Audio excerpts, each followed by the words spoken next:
Yelena had not been sleeping when the first alarm bells had been run. For while she trusted her older child implicitly, rare was the mother that could sleep well knowing her child was headed into battle. It didn't help that the Queen shared her daughter's misgivings regarding the peculiarity of the opposing fleet's presence, but she also held no greater insight as to what surprises their mystery foe might have in store. "Well, now we have our answer," she thought bitterly, as she watched for her viewing orb as another skydock fell onto her city. She felt it fall, the vibrations from the collapse of the massive structure reaching her even in the palace's basement command center. In the background, she watched as what defenders remained airborne traded shots with the attacking fleet, but with the defenders having been reduced to just 4 vessels in less than an hour, and now facing nearly twice their number, the defense was haphazard at best. Still, the command center was a hive of activity as her people tried to organize reinforcements from vessels further afield from the capital, or direct those that remained in the fight. All while her city burned. Yelena's armored gauntlets creaked as she gripped the wood of her command table at that thought. Someone would pay for this. Pay dearly. Even if she didn't survive the night, the royal fleet had been informed of the attack and was returning home with all the haste it could muster. And while it might not arrive in time to thwart whatever goal their enemy hoped to achieve here, it would be well positioned and motivated to take revenge on whoever organized it. And while Yelena was tempted to say that it was the Blackstones, this kind of subterfuge simply wasn't their style. The audacity of it perhaps, and even the method, if this was a city full of orcs. But Eleanor Blackstone would gain little from an attack like this, beyond uniting the rest of the country against her. Plus, the tactics aren't right for a northern fleet, Yelena thought, her lips sent into a grim line as she considered the reports coming in. Marmaduke reports that it's lost contact with the core room, an orb operator reported in rapid-fire cadence. Last report was 2 minutes ago.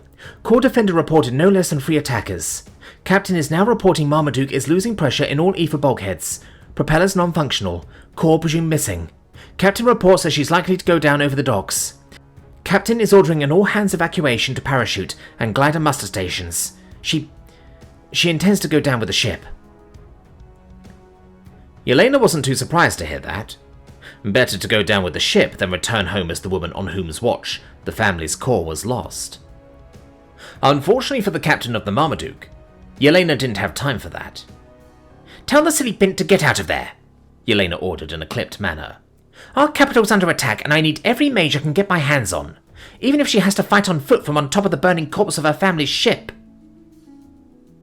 Nodding her head, the comm specialist hurriedly moved to convey her sovereign's wishes. Satisfied her orders were being obeyed, Yelena once more turned her attention to her viewing orb, in time to see a series of glowbolts stitching their way across the night sky. Then once again as dozens of shards clashed overhead. Once upon a time they had barely been visible in the night, but with the flames of the city below and moon out in full force above, it wasn't hard to see the small dots as they darted across the skies above the capital. It wasn't hard to see who was winning, and it wasn't the women of Lindholm. Whoever the attackers were, for they were no mere pirates, were good. Damn good. Initial estimates were that the underships had launched about 20 or so shards in the opening moments of their attack. Those 20 shards had wasted no time in decimating any shards hastily launched from the surprise vassal fleet, and had since moved on to using their altitude advantage to massacre any of the shards sent up by the capital's airfields. Sure, technically even with the royal fleet gone and the vassal fleet unprepared to launch their own shard complement, the 3 air bases dotted around the capital theoretically had enough shards to outnumber the 20 or so enemy flyers nearly twice over.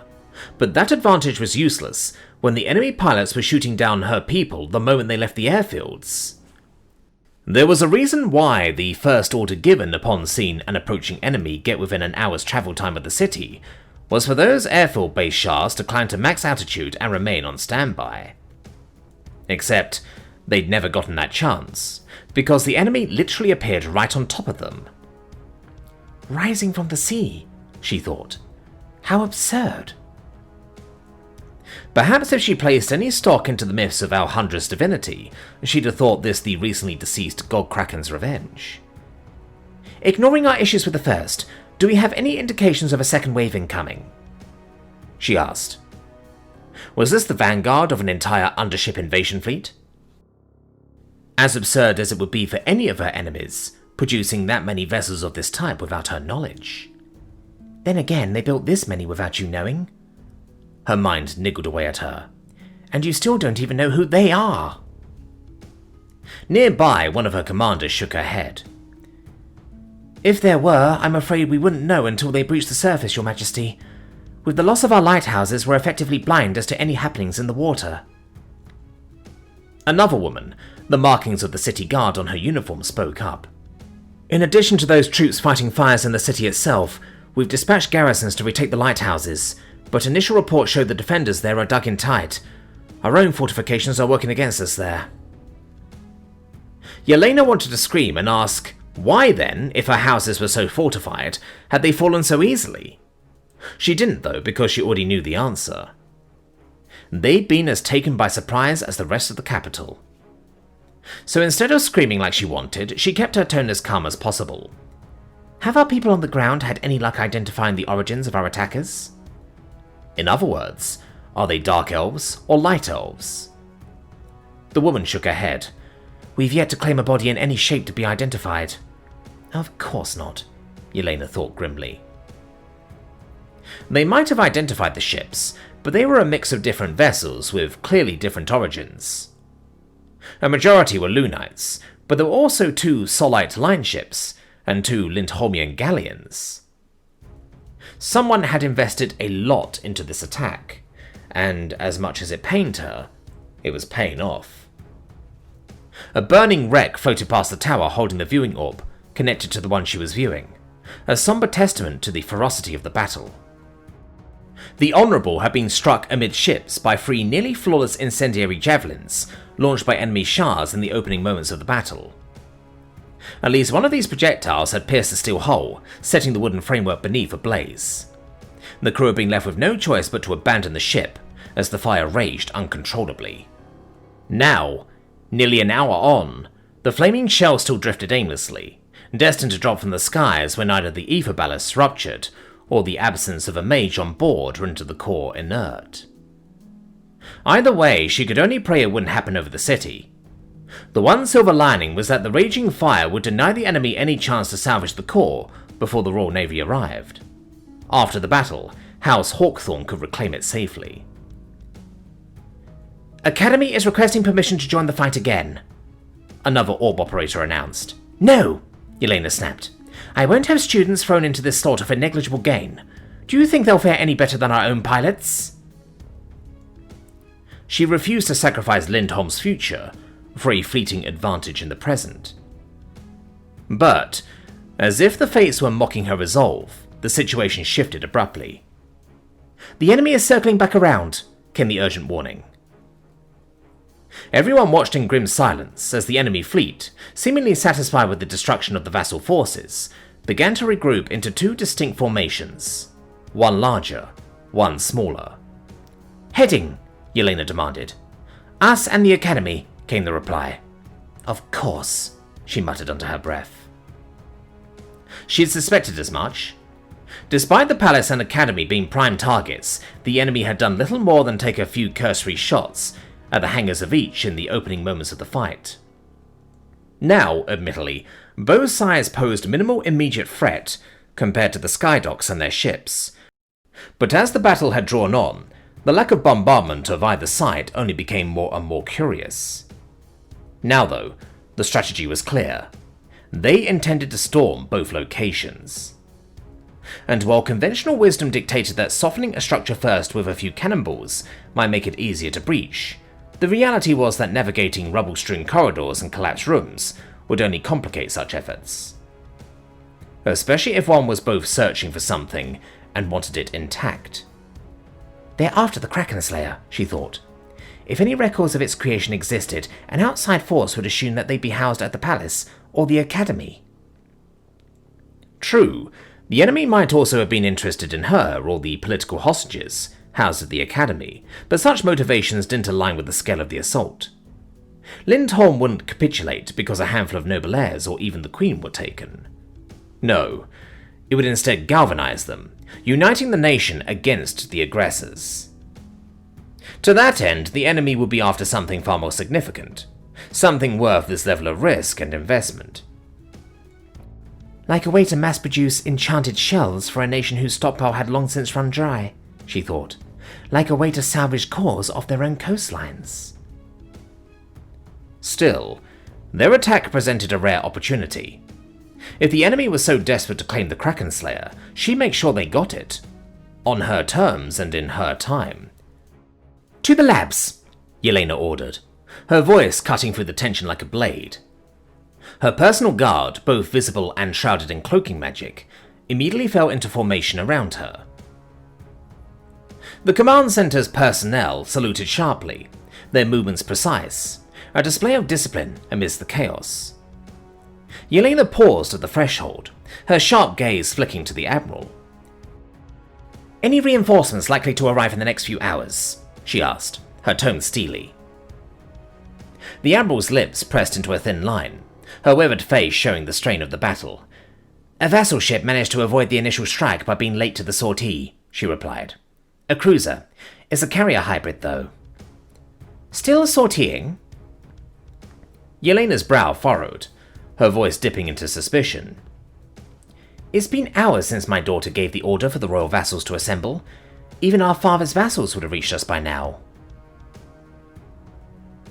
A cold, gnawing thought twisted through her gut, like a knife being driven deeper with every passing second. Was this latecomer party to whatever was happening here in the capital? "The ship in question was undergoing refits and wasn't combat ready," the Admiral explained, her tone flat. "The young lord captaining it claims she is operational now, but..." She trailed off, her skepticism evident. The notion of a hastily refitted airship under an inexperienced commander inspired little confidence. Yelena, however, allowed a sly smile to creep across her face. Would that ship happen to be the Jellyfish, from House Redwater? The Admiral's brow furrowed in surprise. "Yes. How did you—" "The name, house, and ship are each known to me," Yelena replied, her voice calm, though her sharp eyes betrayed a deeper calculation. The Admiral gave a brisk nod. "The Jellyfish is en route. It should arrive within the hour." "Good," Yelena said, her tone shifting to one of quiet authority. "A portion of my guard will remain here to protect the bunker, maintain command of the defense until... well, until there's nothing left to command or no one left to be commanded." To her credit, the woman didn't flinch as she nodded, giving off a final salute before she returned to the tactical display board. Yelena turned, her stride purposeful as she resumed her march toward the labs, mage lamps casting long shadows over polished stone walls. For the first time in hours, a flicker of hope pierced through the haze of doubt clouding her mind. "Here's hoping whatever William was working on with his coven of alchemists will prove as surprising to the enemy as it surely will to me," she mused. It was a slim hope, though. Genius, even of the harrowed kind, rarely turned the tide of war alone.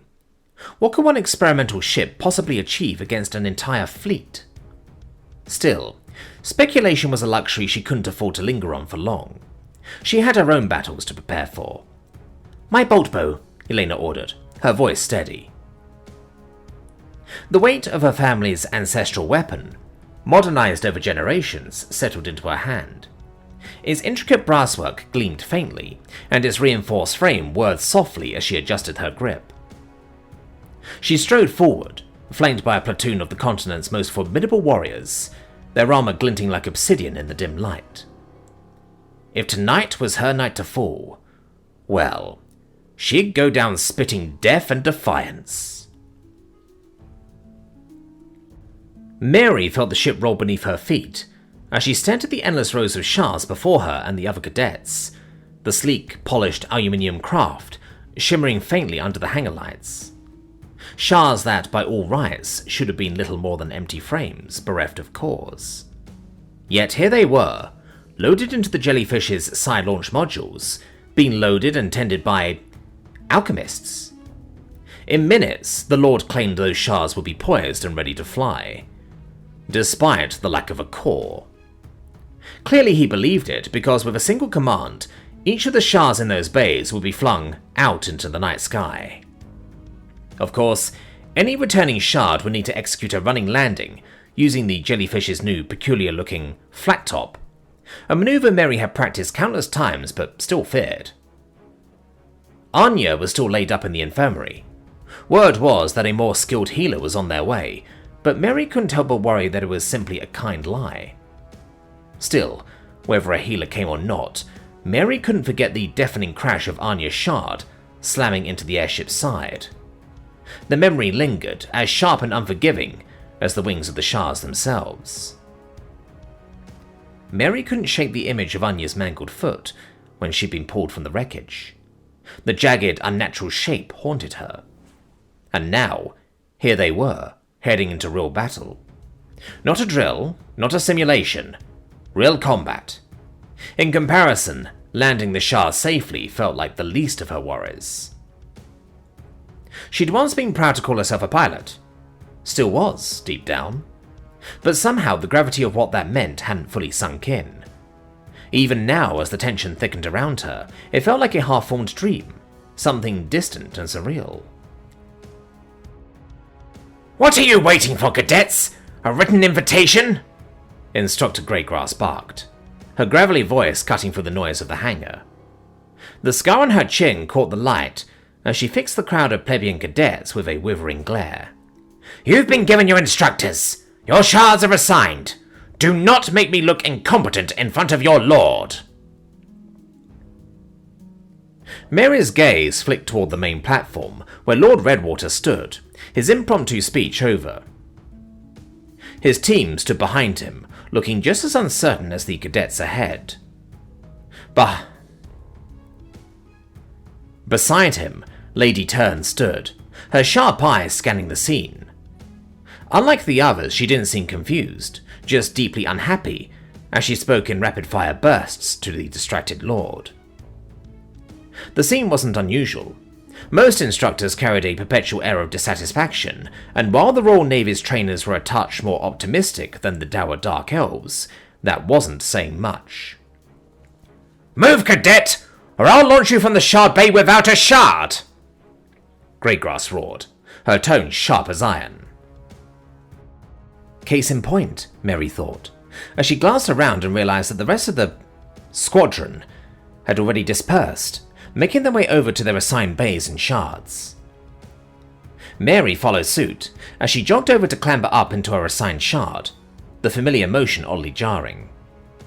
The cockpit smelled faintly of oil and ozone, and she was a little surprised by how much this new design resembled the Corsair M they'd been practicing with, though she didn't know why that would surprise her. Shaking her head to clear those unneeded thoughts, she began her pre-flight checks, her hands steady despite the knot in her stomach. When it came time to request core activation, though, she hesitated. She'd partially turned back to request it from the instructor there, but there was no one behind her, no second seat, merely cockpit glass. Then she remembered. The Lord had said this new design didn't need a mage to activate it, that it wasn't limited to 8 minutes of flight time, but 30. Some part of her still didn't quite believe it. How could a shard even function without a mage? Cores needed mages to produce ether, everyone knew that.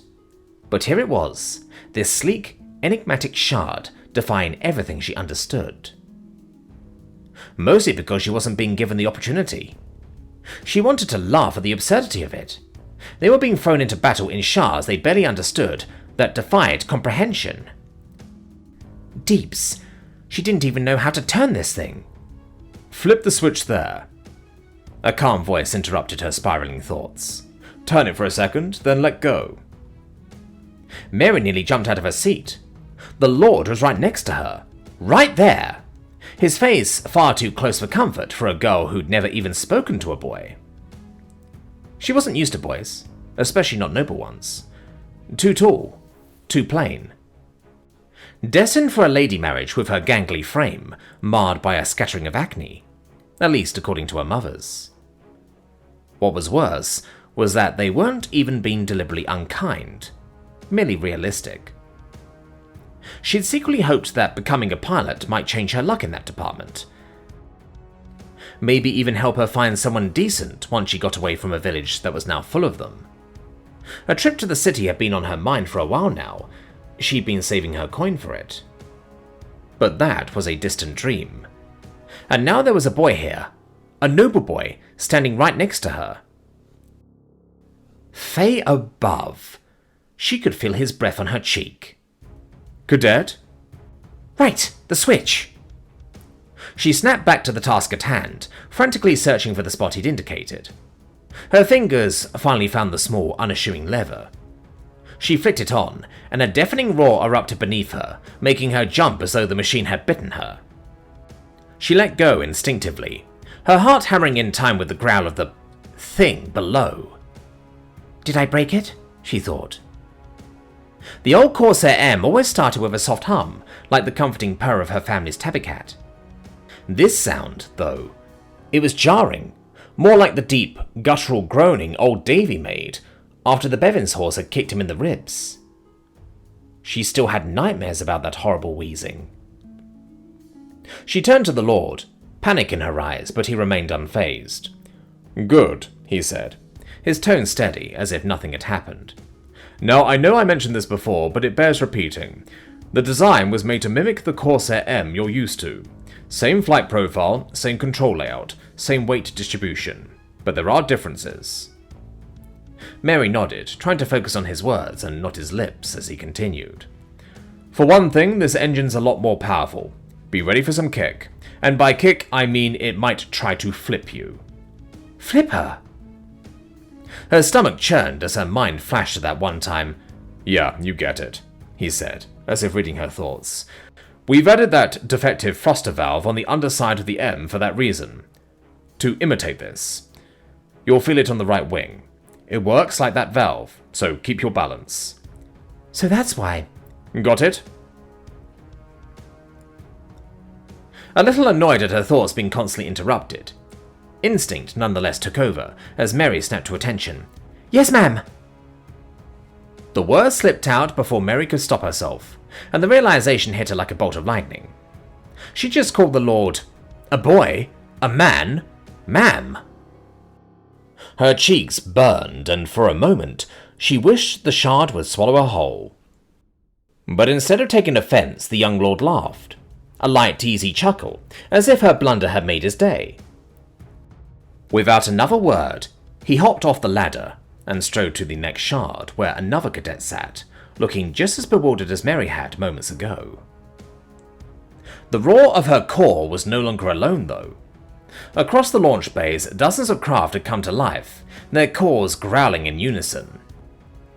Mary glanced around, noticing instructors and alchemists perched on ladders beside her fellow cadets, offering the same hurried guidance she'd just received. She also noticed that the air suddenly smelled acrid, like burning metal and scorched oil. It wasn't entirely unpleasant, but it was sharp and foreign. Are the alchemists the reason these shards can fly without mages? She wondered. Alchemists were different from traditional mages, or so she'd heard. They created things, mixed potions, and dabbled in flames and fumes.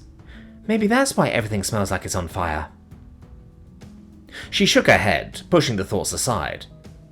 No time to dwell on what she didn't understand. Her hands found the familiar controls, and a sense of calm settled over her as she ran her fingers over them. The layout felt right. Comfortable. I can do this, she told herself. I've flown the Corsair plenty of times, and this is just another Corsair. A voice crackled through the comms. Launch in 20 minutes. All units will deploy at max altitude. Expect enemy contact within 30 minutes. There was so much she didn't know. So many unanswered questions.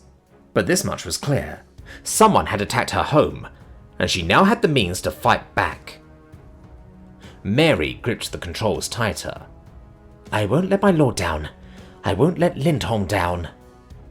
Now, If only she could slow the wild thrum of her heart, though she took some small solace in the way it seemed to be echoed by the machine beneath her.